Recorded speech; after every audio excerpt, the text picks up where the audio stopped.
131वी घटना दुरुस्तीचं विधेयक पार्लमेंटमध्ये मांडण्यात आलं आणि त्याला 2/3 बहुमत नाही मिळालं आणि त्यामुळे लोकसभेत ते मंजूर झालं नाही. आणि या बाबतीत फार मोठा गदारोळ संपूर्ण देशात सुरू झालेला आहे की काँग्रेस पक्ष आणि काँग्रेसचे जे समविचारी पक्ष आहेत त्यांचा महिला आरक्षणाला विरोध आहे म्हणून. आणि त्या गदारोळाचं खंडन करण्यासाठी मी आज तुमच्यासमोर आलेली आहे. काँग्रेस पक्ष हा कधीही महिला विरोधी नव्हता आणि महिला आरक्षण विरोधी पण नव्हता. आणि त्यामुळे काँग्रेस पक्षाचा याला विरोध आहे असा जो बागुलबुवा करण्यात येतो आहे तो बागुलबुवा संपूर्णपणे खोटा आहे.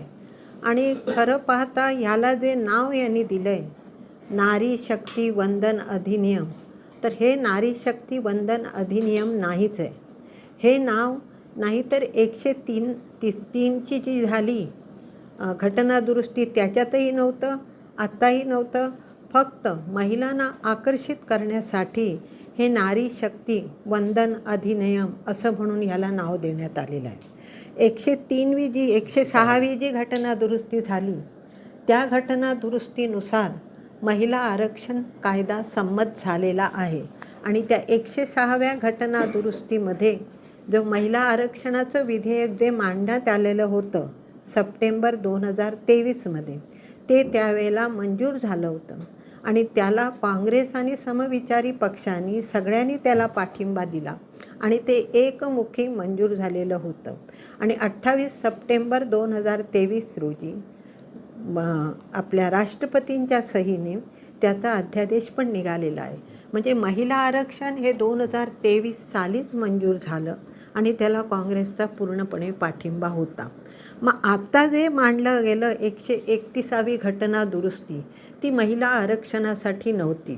ती 131वी घटना दुरुस्ती जी मांडण्यात आली ती डिलिमिटेशनसाठी मांडण्यात आली, म्हणजे मतदारसंघ पुनर्रचनेसाठी मांडण्यात आली.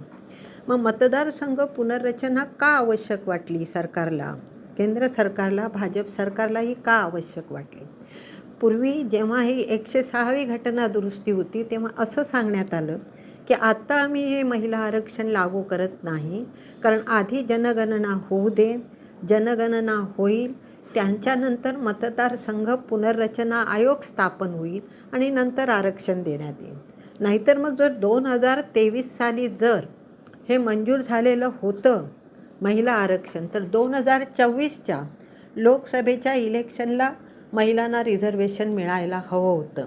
पण 2024ला महिलांना आरक्षण द्यायचं नव्हतं म्हणून यांनी या अटी त्यावेळेला सांगितल्या. पार्लमेंटमध्ये गृहमंत्र्यांनी स्वतः सांगितलं 2026ला जनगणना होईल, नंतर डिलिमिटेशन तो आयोग स्थापन केला जाईल आणि नंतर महिलांना आरक्षण देण्यात येईल.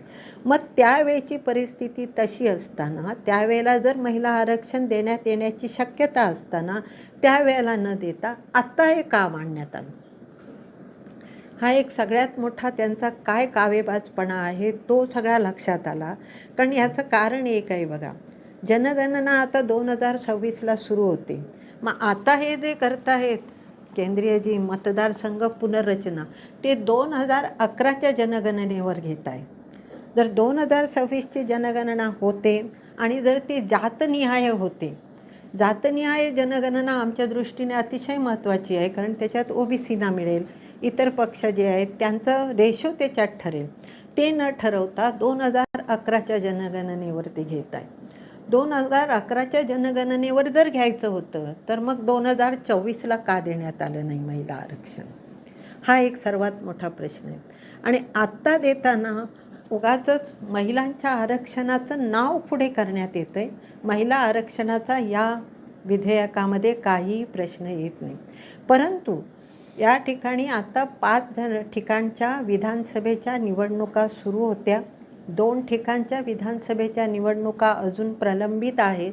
अशा परिस्थितीत महिलांचं जे काही मतदान आहे ते स्वतःकडे ओढून घेण्यासाठी नारी शक्ती वंदन अधिनियम म्हणून हे सगळं पुढे पुढे ढकलण्यात येण्याचा त्यांचा प्रश्न आहे. तर आता आमचा जो काँग्रेस पक्षाचा विरोध आहे तो या पहिल्या डिलिमिटेशनला विरोध आहे. आता परिस्थिती अशी आहे की ही जी जनगणना वगैरे होते याच्यात आपल्या लक्षात आलं असेल की आपण जे दक्षिण भारतातली राज्य आहोत ती आपण सगळी जवळजवळ सुशिक्षित राज्य आहोत आणि आपण लोकसंख्येवर कंट्रोल केलेला आहे. परंतु जी उत्तर भारतातील राज्य आहेत त्यांच्याकडे लोकसंख्येवर नियंत्रण अजूनपर्यंत झालेलं नाही. जर लोकसंख्येप्रमाणे जर घेतलं तर आपल्या दक्षिण भारतातल्या सीट्स या कमी होतील आणि उत्तर भारतातील सीट्स या जास्त होतील. म्हणजे प्रादेशिक असंतुलन होणार आहे आणि प्रादेशिक असंतुलनामुळे जे काही महत्त्वाचे निर्णय घ्यायचे आहेत ते फक्त उत्तर भारतातील लोकच घेतील. दक्षिण भारतात आपल्याला तेवढा संधी मिळणार नाही आणि त्यामुळे हा प्रादेशिक असमतोल जो होतो आहे त्यालाही काँग्रेस पक्षाचा विरोध आहे. उदाहरण म्हणून मी तुम्हाला सांगते की गोव्यातल्या ज्या 2 सीट आहेत ती गोव्यात एकच सीट होईल. जेव्हा हे 543 वरून 850 जातील तेव्हा यूपीतल्या सीट्स वाढतील 60-70, महाराष्ट्रातल्या 5 ते 6 सीट वाढतील फक्त, गोव्यातील 2ची 1 होईल.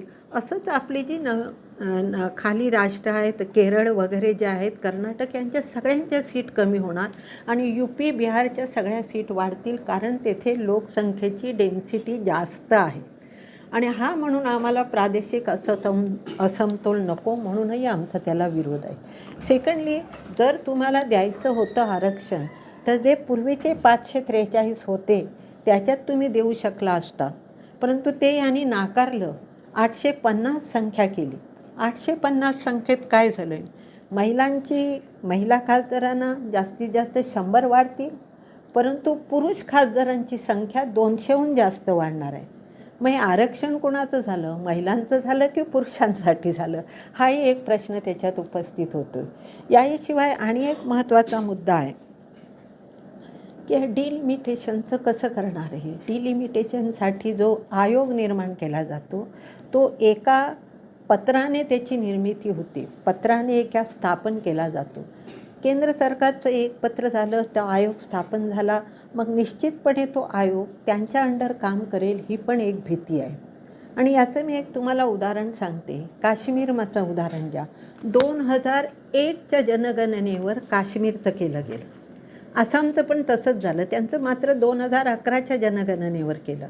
तर हे करताना त्यांनी काय केलं, ज्या ज्या ठिकाणी भाजपाची लोकसंख्या म्हणजे भाजपला जे फेवरेबल होईल असे त्यांनी त्या ठिकाणी मतदारसंघ पाडले आणि ते मतदारसंघ तशा प्रकारे पाडल्यामुळे काही मतदारसंघ हे 25 लाखाचे झाले, काही मतदारसंघ हे 8 लाख लोकांचे झाले, काही मतदारसंघ त्यांनी 12-14 विधानसभा मतदारसंघाचा एक लोकसभा मतदारसंघ केला, तर काही ठिकाणी 5 ते 6 विधानसभा मतदारसंघाचा एक केला.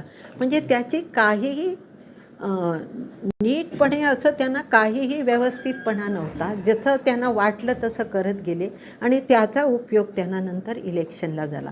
तर अशा प्रकारे सगळ्या ठिकाणी होऊ घेतलं तर तेही आपल्याला धोकादायक आहे आणि म्हणून त्यालाही काँग्रेस पक्षाचा विरोध आहे. तर अशा परिस्थितीत हे सर्व चालू असताना जर आम्हाला महिला आरक्षण जर ऑलरेडी जर आम्हाला पूर्वीच मिळालं आहे, 106व्या घटना दुरुस्तीप्रमाणे जर 2023 सालीच मिळालं आहे, तर मग हे महिला आरक्षणाचं नाव घेऊन हे पाठच्या दाराने जसं येतात तसं येण्याचा यांचा प्रयत्न होता आणि इतक्या फास्ट 72 तासाचं पण त्यांना संधी नाही दिली. 3 वर्षाचं अधिवेशन घेतलं. आता अधिवेशन तर आता पुन्हा आलं असतं, पुढच्या अधिवेशनात घेऊ शकले असते, पण तो न घेता ते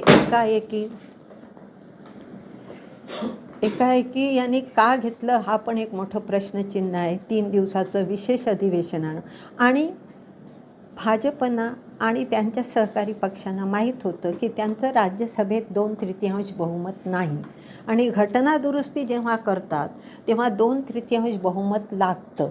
तर त्यांना कल्पना होती की 2/3 बहुमत आपल्याकडे नाही, त्यामुळे हे विधेयक हे त्यांनी जे आणलं होतं ते मंजूर होणार नाही विधेयक हे माहीत असतानासुद्धा त्यांनी ते मांडलं.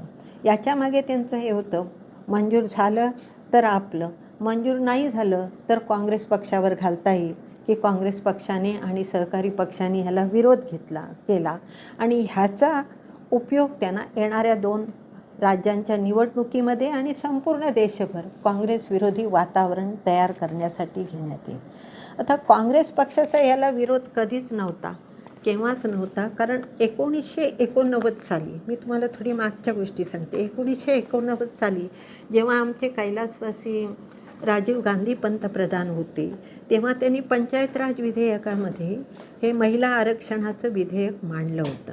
परंतु त्यावेळेला काँग्रेसकडे राज्यसभेत 2/3 बहुमत नव्हतं. लोकसभेत पारित झालं, परंतु राज्यसभेत ते पारित नाही झालं कारण भाजपने त्या ठिकाणी विरोध केला होता. त्यानंतर पंतप्रधान नरसिंह राव आले 92-93 साली बहुतेक, आणि पंतप्रधान नरसिंह राव आल्यानंतर नरसिंह रावांनी त्यावेळेला 33% आरक्षण सुरू केलं. हे काँग्रेसनेच केलं.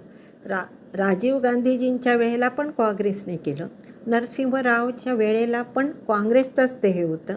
आणि त्यानंतर हे 33% आरक्षण सोडा, मनमोहन सिंग आल्यानंतर स्थानिक स्वराज्य संस्थांमध्ये 50% आरक्षण मनमोहन सिंगच्या सरकारने दिलं.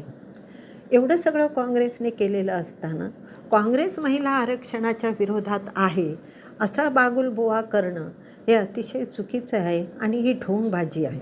अशा प्रकारे काँग्रेसला बदनाम करण्याचे प्रयत्न जे चालू आहेत ते प्रयत्न आम्ही हाणून पाडण्याचा प्रयत्न करतो आहे आणि त्यासाठीच तुमच्यासमोर मी हे विषय मांडला आहे. आता दुसरं मी तुम्हाला सांगते, जास्त करून म्हणजे काँग्रेस पक्षाने महिलांना काय काय दिलं. काँग्रेस पक्ष नेहमी महिलांच्या बाजूने उभा राहतो. महिलांना 33% आरक्षण काँग्रेसने दिलं आहे, महिलांना 50% आरक्षण काँग्रेसने दिलं आहे. आणि विधिमंडळात काँग्रेसच्या विधिमंडळात काँग्रेसच्या सरोजिनी नायडूंनी त्यावेळेला ब्रिटिश सरकारकडे पण मागणी केली होती की त्यावेळेच्या जी प्रातिनिधिक मंडळं असायची त्याच्यामध्ये महिलांना संधी द्यावं. काँग्रेस पक्षाचे तुम्हाला माहीत असतील अध्यक्षपदी एनी बेझंट होती, सरोजिनी नायडू होत्या, इंदिराजी गांधी होत्या काँग्रेसच्या अध्यक्षपदी, सोनियाजी गांधी होत्या. भाजपचे तर कोणी नव्हते अध्यक्षपदी, महिला कोणी काही ठेवली नव्हती. काँग्रेसने महिला पंतप्रधान दिले, काँग्रेसने महिला राष्ट्रपती दिले, काँग्रेसने महिला मुख्यमंत्री दिले, काँग्रेसने महिला लोकसभा अध्यक्ष दिले. काँग्रेस मग कशी महिला विरोधी असू शकते? आणि आपल्या राज्यामध्ये तर तुम्हाला माहीत आहे महिला बाल कल्याण विभाग हा काँग्रेस सत्तेवर असतानाच स्थापन केला गेला. काँग्रेसने निरनिराळ्या घटना दुरुस्त्या कायदे करून महिलांना पितृसत्ताक पद्धतीमध्ये संपत्तीमध्ये वाटप दिलं आहे. काँग्रेसने महिलांना नोकरीमध्ये दिलं आहे, नोकरीमध्ये आरक्षण दिलं आहे. राज्य महिला आयोग काँग्रेसने स्थापन केला आहे. त्याच्याशिवाय मुलींना संपत्तीत वाटा, खरेदी विक्रीत पत्नीचं नाव, महिला बचत गटांची चळवळ, हे सर्व काँग्रेसने सुरू केलेलं आहे. त्यामुळे आज जो प्रोपोगंडा चालला आहे की काँग्रेस महिला विरोधी आहे तो संपूर्णपणे चुकीचा आणि खोटारडा आहे. अशी आमची या ठिकाणी भूमिका आहे आणि ती भूमिका मी आज तुमच्यासमोर मांडत आहे. मुंबईसारख्या मोठ्या आर्थिक राजधानीच्या पहिल्या निश्चितपणे, आणि त्याला आम्ही प्रादेशिक असमतोल म्हणतोय. हे फक्त खासदारांच्या संख्येपुरतं नाही आहे. जेव्हा काही विविध योजना वगैरे काही येतील तर त्याचा जास्त फायदा हा वरच्या उत्तरेकडच्या राष्ट्रांना होतील, दक्षिणेकडची राष्ट्र त्याच्यामुळे मागे पडतील. आणि मी म्हणते आम्ही जेव्हा लोकसंख्या नियंत्रणात आणली, हा आमचा दोष आहे का?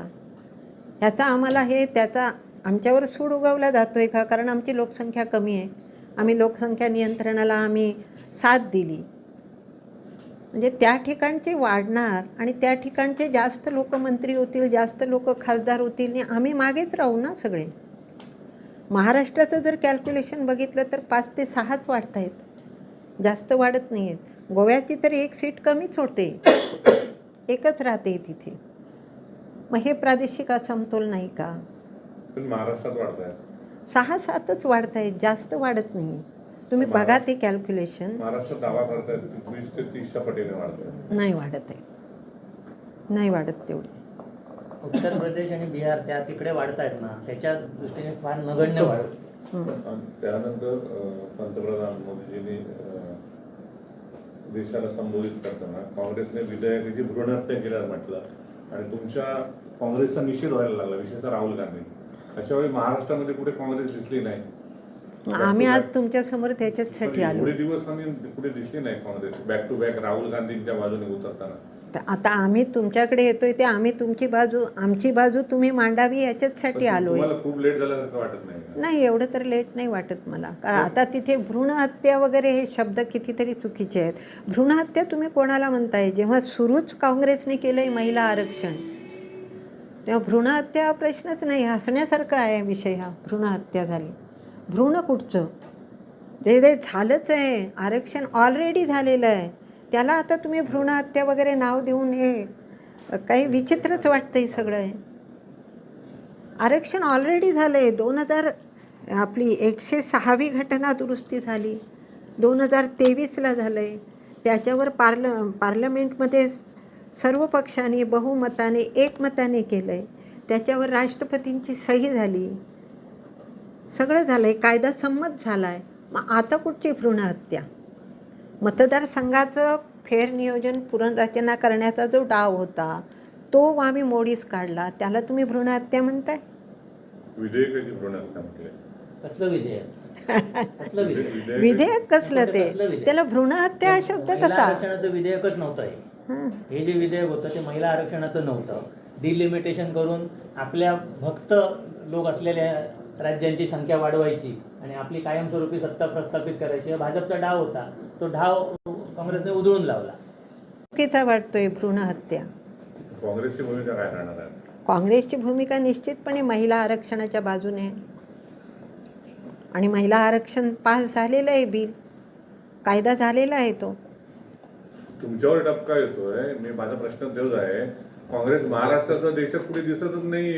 त्याच्या विरोधी नाही. आज ही भूमिका मांडताना काँग्रेस कुठे दिसत नाहीये. आता आम्ही तर तुमच्याकडे आले, तसं प्रत्येक जिल्ह्यात आम्ही फिरतोय. कुठे दिसतच नाही. महाराष्ट्रामध्ये कुठे दिसत नाही. ना प्रदेशाध्यक्ष तुमचे दिसत आहेत, ना मेन लीडर दिसत आहेत काँग्रेसचे. मी आले ना तुमच्याकडे. 8 दिवसानंतर 8 दिवसानंतर आम्हाला जसे आदेश आले आम्ही आलो. सगळीकडे आम्ही फिरतोय, महाराष्ट्रभर फिरतोय. महाराष्ट्रामध्ये काँग्रेस कमी पडतं असं वाटत नाही का तुम्हाला? नाही, काँग्रेस कुठेच कमी पडत नाही. तुमची आता स्ट्रॅटेजी काय असणार आहे? जसं भाजपने आमची आता स्ट्रॅटेजी ही आहे की महिला आरक्षण निश्चितपणे मिळणार आहे, मंजूर झालेलं आहे. त्यांनी कितीही प्रयत्न केले तरी त्यांना 2026ला नाही दिलं, 2029ला 2024ला नाही दिलं, 2029ला त्यांना आरक्षण द्यावंच लागणार आहे. आणि आमचं म्हणणं आहे, तुम्हाला जर 850 करता येत नसतील तर जे 543 आहेत त्याच्यात द्या ना. आता आम्ही स्थानिक स्वराज्य संस्थांचं पहिलं जे 33% दिलं, 33% देताना जी होती मत जी लोक सदस्य संख्या जी होती त्याच्यातच दिलं ना स्थानिक स्वराज्य संस्थांमध्ये. आता त्याच्यासाठी वाढवायची संख्या, ते पुरुष संख्या 200 वाढवायची, ती वाढवायची आणि नंतर द्यायचा हा काही विषयच होऊ शकत नाही. आमचं म्हणणं आहे जे 543 आहेत त्याच्यात द्या, नाहीतर नव्याने जनगणना व्हा. आमचं मागणी जातनिहाय जनगणना होऊ दे, त्याच्यात कोटा ठरू दे, त्याच्यात महिलांना तुम्ही द्या. काय देताय 33% ते जो कायदा झाला आहे त्याच्याप्रमाणे द्या. डिलिमिटेशनला तुमचा विरोध आहे? हो, डिलिमिटेशन व्यवस्थित होऊ दे. हे असं गडबडीत नाही. गडबडीत तुम्ही विधेयक आणताय, गडबडीत तुम्ही मंजुरीला पाठवताय, तुम्हाला माहीत आहे ते मंजूर होणार नाही. त्याला नाव तुम्ही देताय नारी शक्ती वंदन.